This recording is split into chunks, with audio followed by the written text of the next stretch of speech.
Gracias, señora presidenta. Muchas gracias. Buenos días, señorías. Gandhi dijo en una ocasión que tenemos que vivir más sencillamente para que otros sencillamente puedan vivir. El cambio climático, señora consejera, es una de las mayores amenazas a las que se enfrenta la humanidad.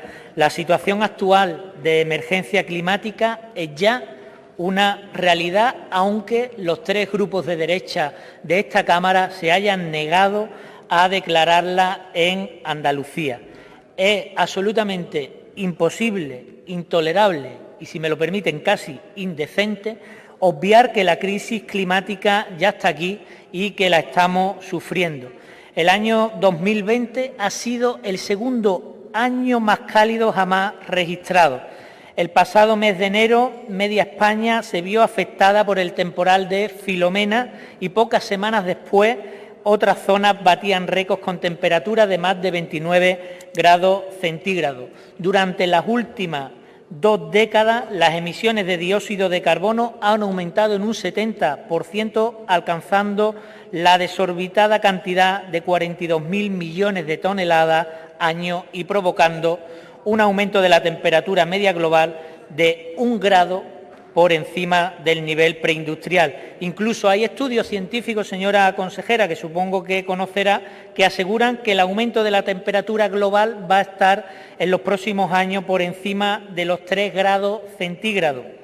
La concentración de CO2 en la atmósfera supera ya las 400 partes por millón.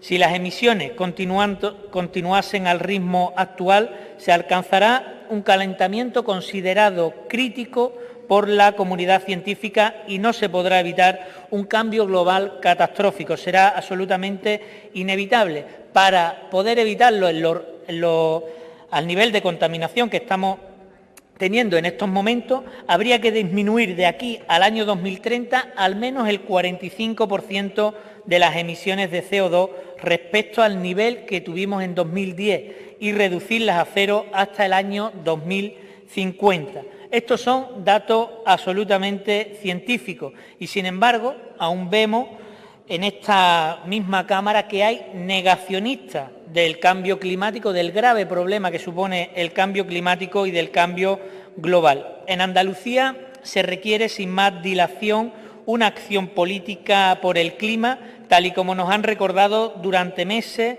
las personas que se constituyeron en el Parlamento Climático andaluz y que se concentraban en las puertas de esta casa cada vez que nosotros teníamos una sesión plenaria, y también como nos recordaban los miles de jóvenes del movimiento Fridays for Future que en las calles y en las plazas de nuestros pueblos, de nuestras ciudades, se manifestaban todos los viernes.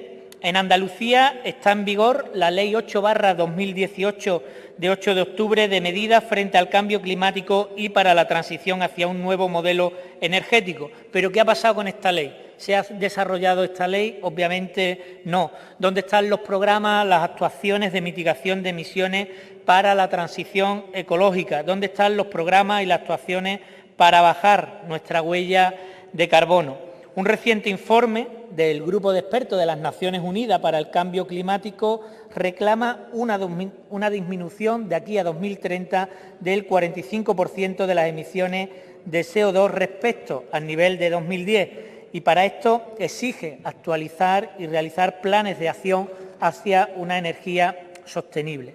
Desgraciadamente tenemos que afearle, señora consejera, la poca actuación que se está realizando por parte del Gobierno de la Junta de Andalucía para la mitigación del cambio climático, para la reducción de las emisiones a la atmósfera de dióxido de carbono y demás gases de efecto invernadero. Poco se está actuando, señora consejera, en Andalucía para la adaptación a los efectos más adversos del cambio climático, la reducción de la vulnerabilidad de las personas y de los ecosistemas ante el cambio climático. Poco se está haciendo en Andalucía, consejera, para garantizar el acceso universal a una energía segura, a una energía limpia y a precios asequibles, y poco se está haciendo en Andalucía para acabar con la pobreza energética. poco se está haciendo en Andalucía para, y como recoge la propia ley que antes he mencionado, garantizar la información, la sensibilización y el impulso de la participación de la ciudadanía en la lucha contra el cambio climático. Andalucía, señorías, se encuentra en una franja del planeta que más alterado va a ver su territorio por el cambio climático. Y lo va a ser así por culpa de la acción humana. Es una responsabilidad de todos y de todas, pero sobre todo de las administraciones públicas, de las instituciones públicas, frenar, mitigar y paliar los efectos del cambio climático. Es ahora cuando hay que hacerlo, no podemos esperar a mañana, porque los que vengan detrás, que no son sino nuestros hijos, nuestras hijas, nuestros nietos, nuestras nietas, no van a tener ya la posibilidad de arreglarlo. Como dice el conocido activista andaluz Antonio Aguilera, más que una herencia vamos a dejar a nuestros hijos una condena. El cambio climático afecta al deterioro y despoblamiento del medio rural, a la viabilidad de la agricultura, a la viabilidad de la ganadería, a la viabilidad de la pesca y, por ende, afecta a la seguridad alimentaria. Es imprescindible que haya un consenso político en esta Cámara y en el resto de administraciones públicas ante la pérdida de la biodiversidad. Es necesario un consenso a la hora de ponernos de acuerdo e impulsar acciones que vengan a frenar el cambio climático. Hace falta en Andalucía ser valientes y eliminar las actividades extractivas. Hay que luchar contra la pérdida del suelo fértil, hay que luchar para garantizar un equilibrio y una justicia social y territorial. El cambio climático se ve desarrollado por la contaminación de los acuíferos y de los humedales, un gran problema que tenemos también en Andalucía y que ha sido objeto de debate muchas veces en esta Cámara. En la última sesión, señora consejera, mi grupo parlamentario le mostró la preocupación por el uso del glifosato en nuestra tierra.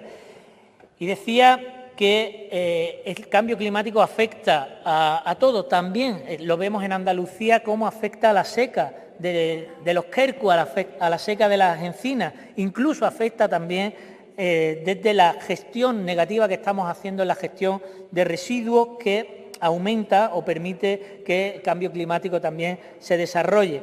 Las consecuencias del cambio climático son completamente transversales y por eso no podemos caer en el error de circunscribir exclusivamente el debate al ámbito ambiental o al ámbito energético, aunque es cierto que existe un vínculo entre energía y cambio climático, un vínculo muy fuerte. De hecho, ha sido el alto consumo de energías fósiles lo que ha provocado que el calentamiento del clima que ya sufrimos pues esté en estos niveles y que desgraciadamente, insisto, si no lo evitamos y si no realizamos acciones y actuaciones desde el consenso y no desde la confrontación, vamos a seguir experimentando en las próximas décadas. Desde el inicio de la era industrial, el consumo de energía proveniente de los combustibles fósiles, del carbón, del petróleo, del gas natural, ha ido en aumento. La sociedad, tal y como la conocemos hasta ahora, está basada en estas fuentes de energía y en ella hemos basado nuestra economía. Pero esto tiene que cambiar, no podemos seguir con este modelo. También nos preocupa la quema de combustibles fósiles como uno de los mayores responsables en Andalucía de la producción de gases de efecto invernadero, causantes también, como es lógico, del cambio global.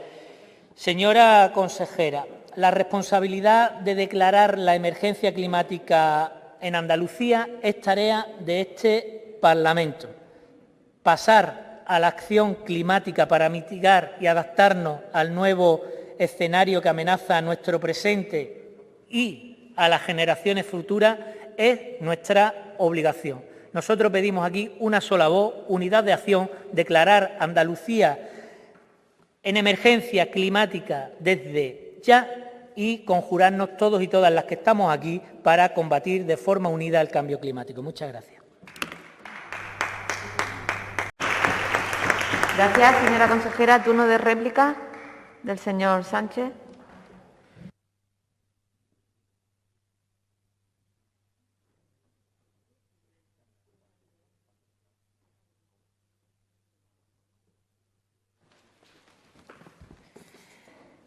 Gracias, presidenta.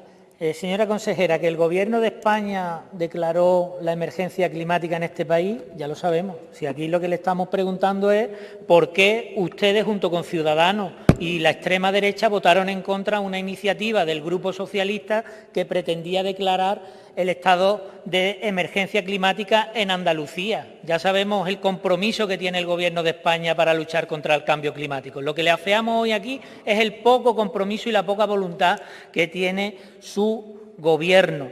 Ya sabemos también que el cambio climático no es consecuencia de 2 años de gestión del Partido Popular. Pues claro, si lo he dicho en mi intervención, yo no sé si usted no me ha escuchado.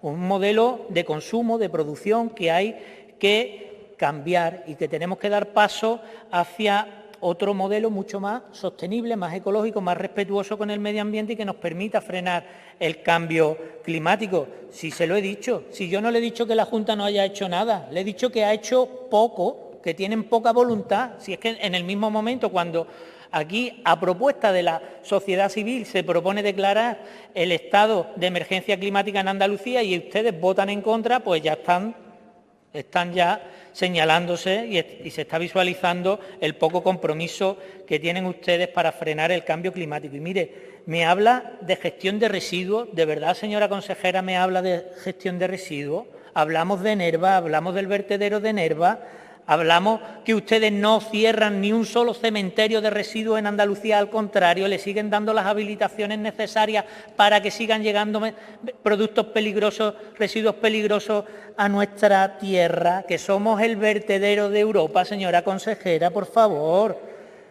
Y usted me habla de gestión de residuos, si está dando licencia para que antiguas cementeras se conviertan en incineradoras de residuos, por favor. Es que yo no sé qué me está contando. Es que tenemos aquí al lado, en Alcalá de Guadaira, una cementera a 200 metros de una zona residencial que usted va a permitir que se convierta en una incineradora de residuos. Mire, y tenemos que hablar también del sistema alimentario global. El sistema alimentario que es responsable de más de un cuarto de las emisiones de gases de efecto invernadero. Esto es algo importante y aquí me paro un segundo para exigir una vez más la necesidad de erradicar en Andalucía las macrogranjas, que apostemos por la ganadería intensiva, o sea, que no apostemos por la ganadería intensiva y sí por la extensiva, y que desde las instituciones se fomente una dieta más sana, una dieta mediterránea con carne que venga de ganadería extensiva o ecológica y más fruta y hortalizas. Y aquí la Junta de Andalucía puede hacer mucho fomentando estas dietas en comedores públicos, en hospitales, en residencias. La supervivencia del planeta y de nuestros agricultores y ganaderos responsables depende también de la elección al comprar los alimentos. Es fundamental también, señora consejera, que en Andalucía se protejan nuestras razas autóctonas. De 181 razas autóctonas en Andalucía, 126 se hallan en peligro de extinción. Y es importante fomentar la transhumancia que protege nuestros corredores ecológicos. En Andalucía tenemos 34.000 kilómetros de vías pecuarias. La ganadería extensiva las usa para su desplazamiento, que van además abonando la tierra y nos sirven como prevención de cara a los incendios forestales que se suelen producir en verano y ya también en invierno en nuestra tierra. Y por otro lado es importante que por parte del Gobierno de la Junta de Andalucía se apoye, se fomente la agricultura ecológica. Todos los cultivos ecológicos, está demostrado, no hace falta que se lo diga, que reducen la huella de carbono frente a la agricultura convencional. Con la producción ecológica se puede mantener las necesidades de alimentación. Así que le instamos también a que se apueste y se fomente desde la Administración Pública Andaluza la opción de consumir saludable y en ecológico y de proteger nuestras agriculturas y ganaderías familiares, que son las que cuidan el territorio, las que fijan población, las que cuidan los montes, los ríos y los paisajes. Es imprescindible afrontar también este debate desde el apoyo a la movilidad sostenible y al tren convencional. En definitiva, luchemos por combatir el cambio.